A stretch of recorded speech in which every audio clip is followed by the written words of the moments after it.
asxaabteen soo dhawaada saad arkaysaa maanta vlog qurux badan wax badan ayaa soo socdo saad arkaysaa maanta magaalada soo aadnay xayaad markeeda u soconaa iska soo adeega rabaa isla socod wanaagsan jaamka adduunka magaalada soo aada maanta saad arkaysaa wad u jeedaan jaama soo galnay waa soo soconay waa soo adeega rabaa insha Allah waxaan soconaba jaamka jidka dhayday xayaadi waan imaanay meesha waxaan soo galnay qaybta nadaafada saad arkaysaanba qaybta nadaafada wax ka soo gatay iyo waan igu aadinayaan tusnay asxaabtii la wadaag isleeyahay waa soo socday hadda waxaan soo aaday qaybihii caanihi iyo shukulaatooyinka iyo wax lagu gado idinkan tusay waan igu aaday asxaabtii la wadaagaas dheh saad arkaysaanba soo socon qaybtan waxaa qaybtii buskudka macaanka ay shay macaan ka helaysaan waan soo soconay asxaabteeda waxaan isdhahay wax walba gadbagay meeshaan carafta waaye barfuunadii iyo catarada aan igu aadiyay barfuunada waa kuwanaa qaybta kale xeeeda carafta saad arkaysaa meeshaan waxaa waaye liin anaantii tufaaxi qudaartaan soo gaarnay waan igu aadinayaa fiira kana meeshaan ka soo gatay inta imaaday yoogada ka qaatay hadana gaar sheeg video aan isoo dhaxgalay guriga imaanay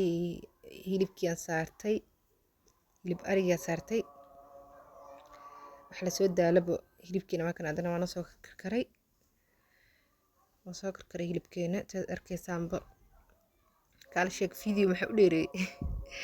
waa jirta isleeyahay waan tusayaale yaabale hilibkii karkarooye waxaan rabaa hilibkan ku karkaro bardhadeena shiilano dadka isla arki doonaa asxaabta quruxda badan qaayaha qadarinta mudan markana hilibkii waa soo bislaaday biyihii bariisaan ku karsaday bariiska horaan usoo geliyay janaalkayga ka fiirsada bariis laba jeer ama soo geliyay 3 jeer camal adiga janaalkayga ka fiirsada insha Allah tacaala hadda waa kana hilibkiina ayaan xarabnaa in aan shiilano wasitay loo shiilo ay shay xawaaji aan carafti aan ku soo darsaday ma sha Allah hilibkan aan ku shiila markaas waxaan soo shiilan doonaa bardhi basal bariisna janaalkayga ku jiraaba inaad ka fiirsataan rajeynaa insha Allah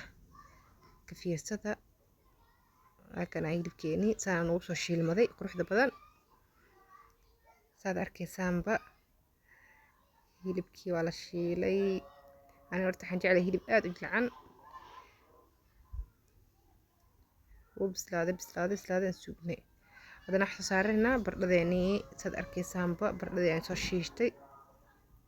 waa soo shiilay bardhada saliid ku soo shiilay waad arkaysaan bardhada shiilanay barbarooni basasho ku soo darsana marka isku dhamaatay bariisna hore u soo kariyayba saad arkaysaanba insha Allah tacaala asxaabta subscribe saara channelkan like share comment wax walbo markana basasho barbarooni ku soo darsanay saad u jeedaanba asxaabteeda soo dhawaada insha Allah tacaala channelkiina waaye soo dhawaada bariiska waa diyaar qof walba yaqaan si bariis loo kariyo aan intaana soo kariyay bariiskina channelka ka fiirsada channelka ku jira dib u raaca fi amaan Allah wassalaamu calaykum